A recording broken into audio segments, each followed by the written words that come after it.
সাদকাতুল ফিতর, এটা নবীজি বলেছেন ওয়াজিব। যার উপরে যাকাত ফরজ হয় তার উপরে সদকায়ে ফিতরাও দিতে হবে তার। তবে যাকাতের জন্য সম্পদের 1 বছর থাকতে হয়, আর সদকায়ে ফিতরার জন্য 1 বছর থাকার প্রয়োজন হয় না। বরং ঈদের দিন সকালবেলা ঈদের দিন সকালবেলা সুবহে সাদেকের পরে যার কাছে যাকাতের নিসাব পরিমাণ অর্থ থাকবে সে বালেগ হোক, যে অবস্থায় হোক, সবার উপরে ফরজ।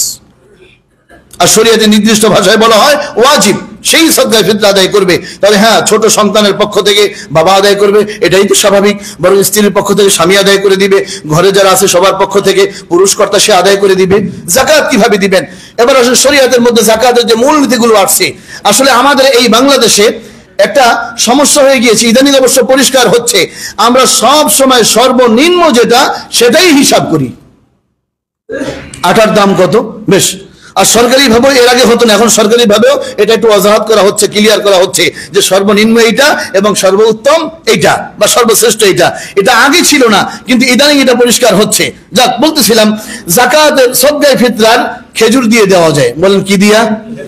খেজুর দিয়ে দেওয়া যায়, পনির দিয়ে দেওয়া যায়, কিশমিশ দিয়ে দেওয়া যায়, জব দিয়ে দেওয়া যায়, এরপরে আটা দিয়ে দেওয়া যায়। তাহলে মোট হলো কয়টা? বলেন বলেন কয়টা? খেজুর, কিশমিশ, পনির, জব, আটা, কয়টা হলো?